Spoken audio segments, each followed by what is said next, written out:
Uh, Katrina, Katrina's gone. And she thought Dr. or Professor Moraz was hard to follow. Susie, that was that was incredible. It was absolutely incredible. I thoroughly enjoyed it, and there's a theme running through a lot of these presentations around health and what it means. And it's really interesting to think that even in mine, where I've come from a performance background, that is very much the theme in which I want to speak about too. So a little bit of context.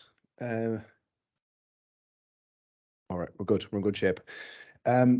So I've played sport, been obsessed about sport, and been involved in that space of high performance for about 11, 12 years. And the biggest thing that I learned was about this concept of process. There's an awful lot talked about this idea of process in sport, but it's not really well understood.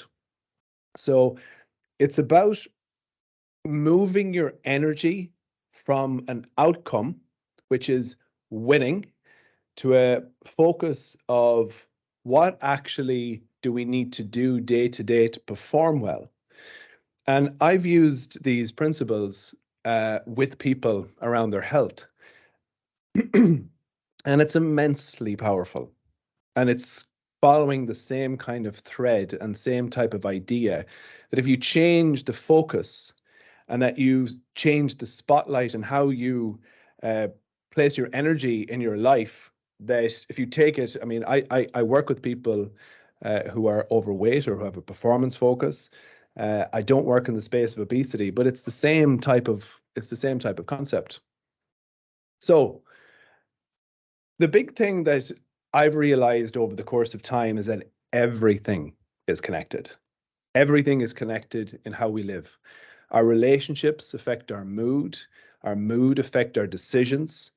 If we exercise, it affects how we perform. If we exercise, it affects how we sleep, we recover, everything. And we've gone into a little bit of detail in understanding the complexity of obesity, but happiness, health, and performance is incredibly complicated too. And it takes a long time to actually recognize what are the variables that influence it. So it's recognizing exercise affects nutrition, nutrition affects exercise, sleep, but it is your mindset and it is your focus over the course of time that allows you to be at your best from a health perspective, from a happiness perspective, and from a performance perspective. So what I've learned from working in sport is that it's all about this process that we talk about. And what we have to understand, if we want to perform well, if we want to live well, we want to be healthy, there's three key planes. There's emotional, mental, and physical. And every plane of performance requires equal investment. We have to invest in each space. So it's the time that we spend understanding this and understanding our well-being, our emotional energy, our mental energy, and our physical. And believe it or not, it is the time, over time, it is actually understanding the mental and emotional side of a person that has allowed me to make the most inroads and help them to achieve whatever that goal is. But it's a system for getting results and a system at getting better at getting results. So what is the system? Not constantly what is the focus or what is the outcome, which very often is weight. And it has been really well discussed and described here already that that's where our energy and our attention goes. But if we can start to think much more clearly about how we want to feel and how food and exercise and sleeping well makes us feel. So we know knowledge doesn't equal practice all the time, but we do need to increase it. What and why? We need the skills.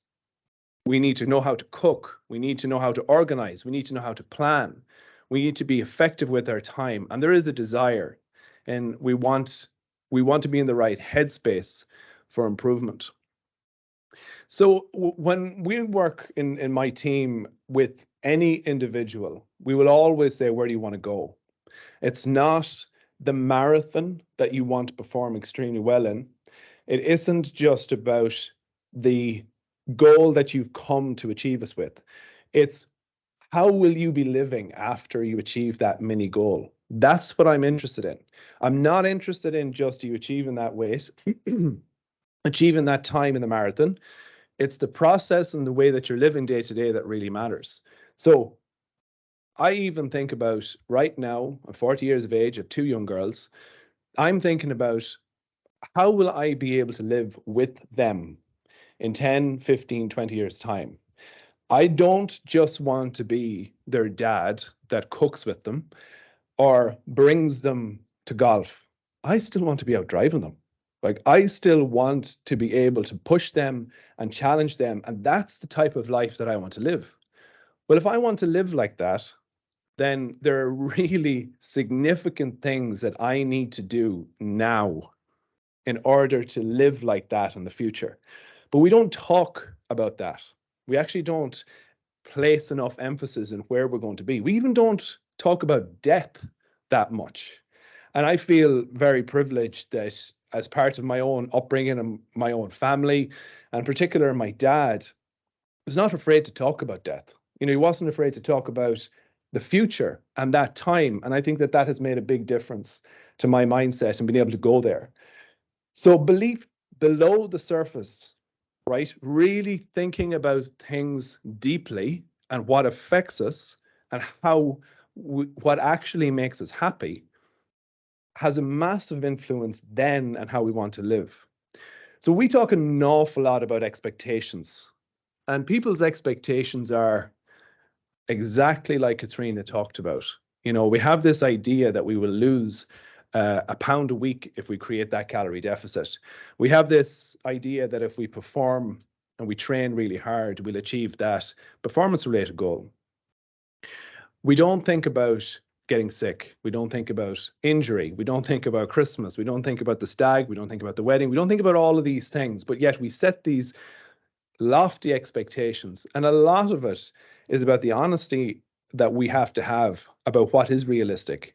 So there's a mindset approach to it, but there's also a physiology approach to it, which makes it very complex. So stress is a really interesting one that comes up consistently, particularly in modern life. And it's very poorly understood. So it's not that we're looking to eradicate stress. It's that we understand that there's a sweet spot.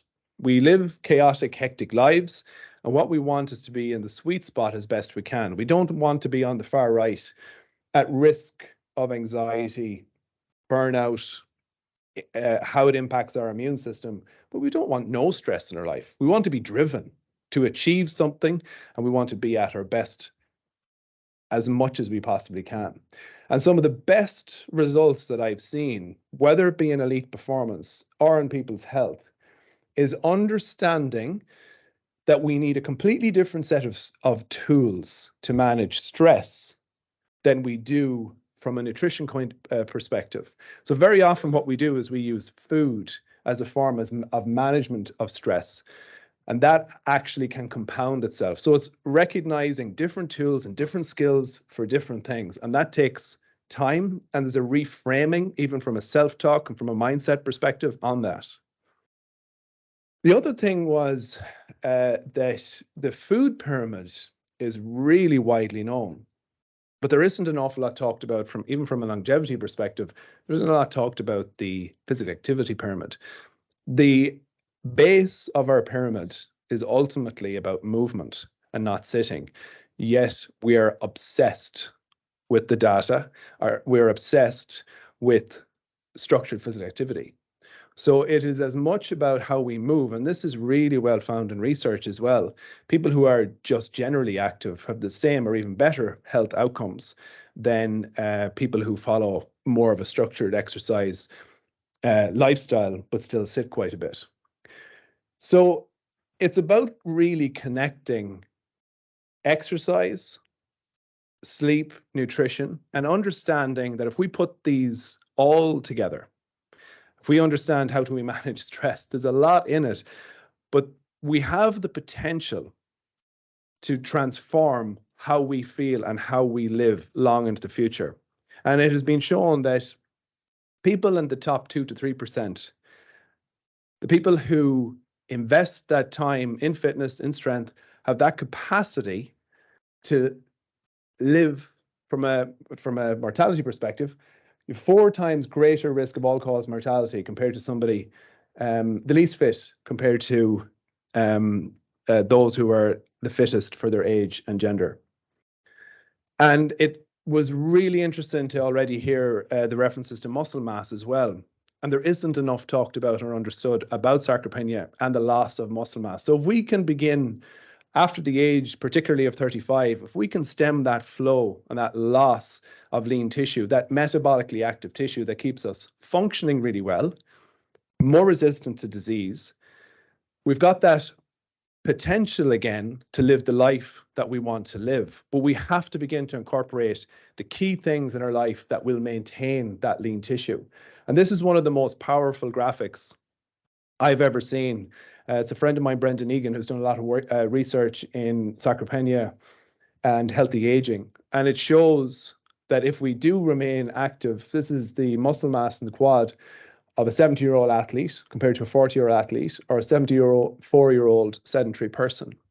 And you can see how much strength clearly somebody who continues to exercise will have, and how powerful that image is in the ability. And we have this control over our lives. We just need to continue to invest. And this is another phenomenal reference. And it shows that in adults over the age of 60, the death rate is halved in the strongest third. Strength, muscle mass, fitness, and put all of these things together, and we're putting ourselves into a much stronger position. So ultimately, we know exercise is important, but how we ingrain it and how we embed it in our lives is what matters.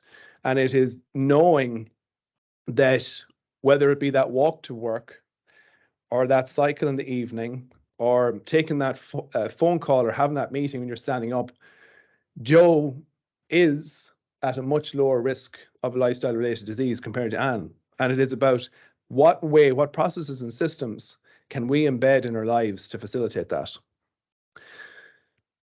So the nutrition world has become unbelievably complex, mainly because of marketing and because of the information, and everybody seems to have an agenda. But this is the determining factors of a successful diet. It's adequate energy to meet your needs, macronutrients, as we've already heard. They can vary, but generally speaking, an overall mixed approach will meet our needs just fine. Nutrient timing, food composition, and yes, a huge focus on food quality absolutely needs to be there, particularly in a modern world where there's a huge move towards ultra-processed foods and we want to live a much more convenient lifestyle. So it's about understanding the power of food and understanding that diversity is not just about hitting 5 a day for the sake of it. It's about understanding that the diversity in nutrients benefits our immune system, keeps us stronger, supports our overall health and well-being and how we feel, but also in terms of our gut health. There's a huge amount of focus on the gut at the moment. The number one variable for good gut health is variety, and providing sufficient fiber and nutrients and diversity to our gut to support our immune system, to support our mood. So it's understanding the value of all of these steps, while then, so understanding this information and understanding then how do you want to live your life. So it's again going back to that idea of what are the behaviors, how do I want to eat, how do I want to sleep? What are our values around sleep? What are our values around exercise? What is the way that I want to live? And if you begin to determine that, and you spend the time, and this is the reality, most people don't.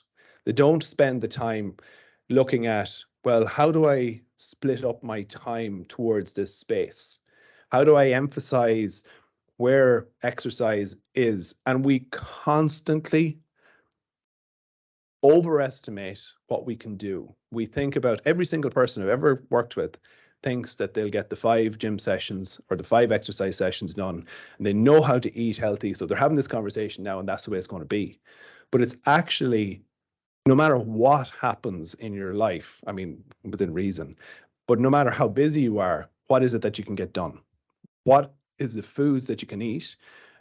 Susie talked about getting the chicken breasts. That's a mentality. That's a mindset.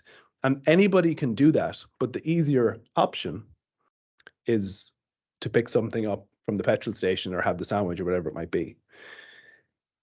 I constantly reference high performance because I've seen the power of it. You know, I've seen what can happen when everything is aligned. You have a vision for success. You've clearly defined goals. We know how we want to live as athletes and as people. And I use this all the time because it's a brilliant insight. So if you look at how time is spent, how we spend our time, even elite athletes, professional athletes, it's never more than 7% of time exercising. Being elite and having that mindset is actually all the other stuff. It's the cooking, it's the actual creating a shopping list. It's putting these things together. And it is the investment of that time that has this incredible knock-on effect on our ability to perform well in our work, in our life as a parents, or in our jobs. And it's understanding, it's sleep, it's exercise, but it's all the other elements as well that needs to go in there. I'm conscious of time, but there's a couple of key principles that I try and educate when it comes to food. One of them is understanding energy. And very simply, what we want to do is keep our energy levels as consistent and as balanced as is possible. Okay? We want to avoid fluctuations in blood sugar, right? That has a big effect on our satiety, how we feel, and on our energy levels throughout the course of the day. So what is an incredibly simple approach, and everybody knows about it. It's about having a mixed meal approach and including macronutrients at each meal. Breakfast and in the early part of the day tends to be the space that's most neglected. Okay, most people run out the door and they don't eat. Having a source of protein and having this really simple approach to each meal, mixed meal concept is what I call it. It's no different to anything you've ever heard before, but it's a carbohydrate, a protein, and a healthy fat with some color. Unbelievably simple, very easy to implement, and almost anybody can do it. Now, the consistency in this is which will bring great food, really good nourishment, and the variety in what we're looking for. But it takes that little bit of time, it takes that little bit of planning and that bit of effort. So it's about creating a schedule. And the biggest thing about high performance is recognizing where are the red points, where are the red flags, and where are the squeezes on my time. If we can identify those, when am I in the long hours? When do I not have a break? When do I need to be prepared for? That's high performance. And it's then putting those processes in place to allow us to build in consistency.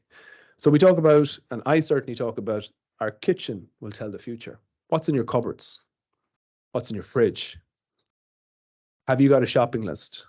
What is the conversations that you have in your home with your family around food and nutrition? So it's the preparation and the detail in this, which sounds unbelievably simple, but is lacking in so many homes. So if we get these elements right, we put ourselves in a great position to live long and healthy, vibrant, high-performing lives. There's a program that we run in my team and I, and it's a pity I don't have it, but it's what we do is we work through phases. So there's 4 phases through the program. And the first phase is all about how you want to live. And it is about creating what we call these key or non-negotiable type of behaviors that you want to build into your life. And there's a girl on the program at the moment, and I had 3 consultations with her, 4 weeks apart. And in the third time, so we're talking about 12 weeks, nearly 3 months, she said, it's like that when you're pushing something around your desk. I've been avoiding the fact that Sunday is my most important day. I realize if I get Sunday right, it sets the whole week up. The kids have their snacks. We have our lunches. We know what we're going to eat. There's a shopping list put in place. We get the ingredients for those meals. It builds that momentum. And it's about recognizing that. She said, I just wasn't honest about what the key areas were. A lot of talk about the blue zones at the moment, the great Netflix documentary. It was first a big hit on YouTube about 10 years ago. And it talks about everything that we've heard today. It talks about community, purpose, and it's about moving naturally. We don't need gym equipment or to be in the gyms, but we need to be much more active. And at the top of the list is about a sense of belonging. And in a lot of these regions where people live the longest, these blue zone regions, there's no word for retirement. People continue to have that sense of purpose. And that's why I believe so much in this idea of building that clarity for ourselves in the future and not being afraid of the future. How am I going to live? What are the actions and behaviors and how I want to live my life? And it starts with one small thing. And it's recognizing, as Susie said, that this is something that can have this immeasurable, powerful effect on us and how we feel. But if you tell people it takes years, it's fairly off-putting. So you got to start one small area, start with your priorities and be very, very clear on those. Did you get the link? Oh, absolutely brilliant. So I'm just going to play this it's only a 1 minute video. And it's, I don't know if any of you are follow racing at all. It's a guy called Davey Russell, and he gets my name wrong, but he is a Cheltenham Gold Cup winner. And I've only met Davey twice. And I think it's just phenomenal to think we think about huge complex issues, but it's unbelievable if we talk about these things in simple terms, how powerful the outcomes can actually be. And we shouldn't be afraid to do that. And I think understanding the power of this space, nutrition, movement, well-being, if we continue to actually talk about it and keep its value, I think it's going to play a big part in our future.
Now, obviously, we leave the diet part out of it right at the end.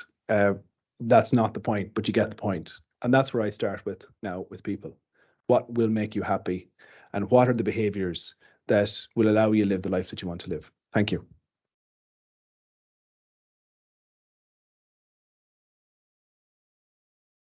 Thank you very much. Thank you for that. I think it's interesting and challenging to think about how we're going to change or what we want for the future and how do we make it happen, I guess, is possibly a way I'd summarize it, but I'm afraid I might be saying the wrong thing. But is there anybody a question from the floor? Rochelle, the mic will come your way. Great presentation, and I suppose not to take away from all the elements of, I suppose, purpose and performance and the individual opting in, but from a health policy perspective, I mean, we've identified issues in particular, time management, high processed foods, all of these things. We know that, this week they're now stopping vaping for under 18-year-olds or trying to regulate that. We know the issues in terms of tobacco, lung cancer. So, I mean, the amount of knock-on effects that poor diet has on healthcare, the cost of that. Should we be doing something more proactive from a health policy side to try and help this behavior modification transformation happen? Yeah, this comes up a lot, and I don't know, there isn't one answer, and that's not to avoid the question.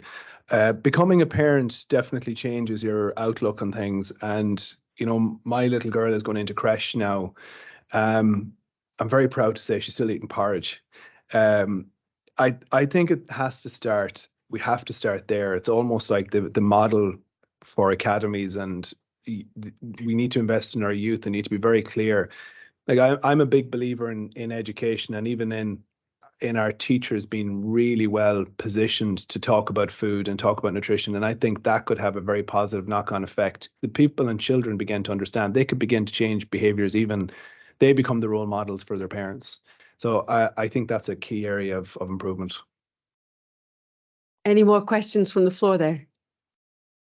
Oh, we've got a question from Luke over there, and then we'll go to the lady first and then to Luke. Thank you. Oh, no, we've got another way around.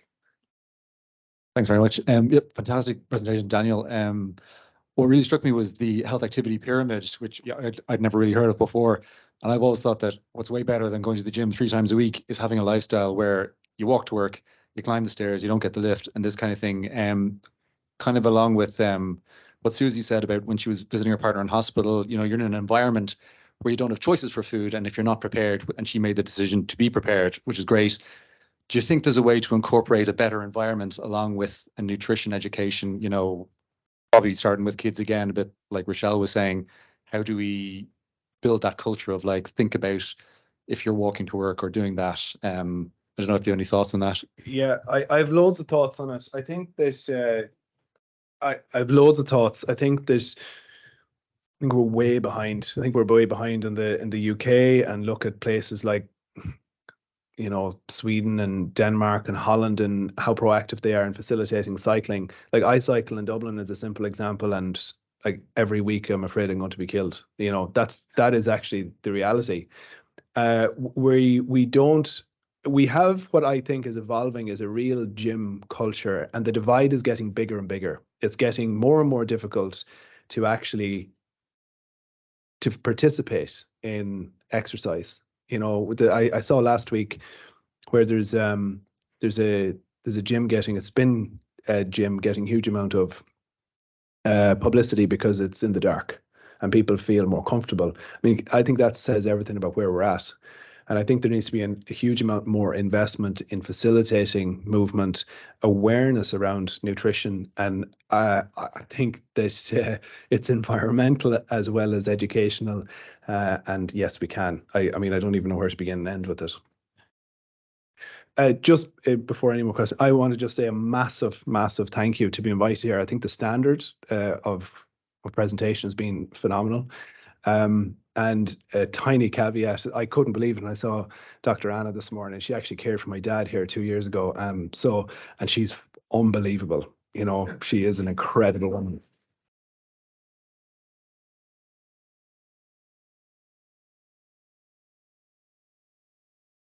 Yeah, so you highlighted the importance in general of being more active. So I have a question, I think in modern society, as you just said, there is this culture of going to the gym, but I think that maybe it's not really people don't understand. So I've always heard that there is this big difference between cardio and anaerobic sports. So would you say that difference is important? We should do both, or is it just about being more active that is more important? The first thing is about being more active. There's a lot of research coming out around just how damaging sitting is, whether it be for our posture, our back, our well-being, our mood, all of those type of things. So being more active generally. Then it's about understanding that there's different types of exercise that provide us with the potential to live that much higher level of function. So we all have these person stories, and funny how many times Anna mentioned it. My mother has got seriously bad back pain and arthritis at the moment, and the way that I have been educated around exercise is that pain usually comes from weakness. Okay, so if you've got pain, and what we use medication for is to put us in a position, and I know there's some physiotherapists here, is to get us into a position to actually exercise again.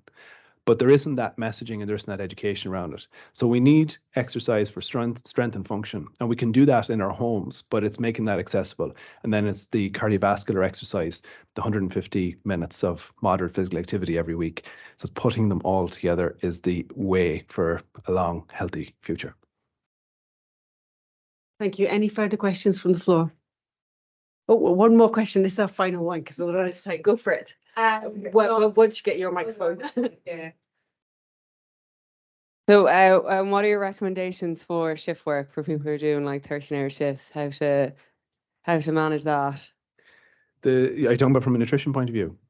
Kind of, yeah, diet, and also, yeah, like movement. Would you suggest that, just to like on your days off to be incorporating something or before work or? Yeah, I think the big thing so I'll start with,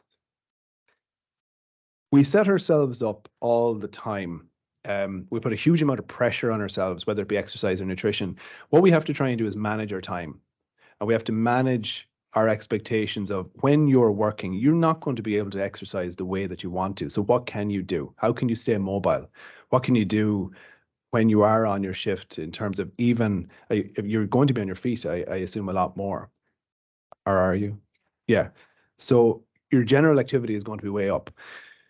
The big thing from a nutrition point of view is to eat greater proportions of food earlier in your shift, and to ensure that there's a source of protein with your snacks. Okay, so the big thing that you'll see is people are getting tired, you're going against your circadian rhythm, and you're more likely to pick up food that's on the wards.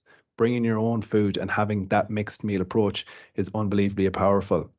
So treating the earlier part of it, it's that kind of idea of, even if we can get more calories and more of those mixed meals into the earlier part of the day, actually has a really positive knock-on effect to how we're feeling later in the day.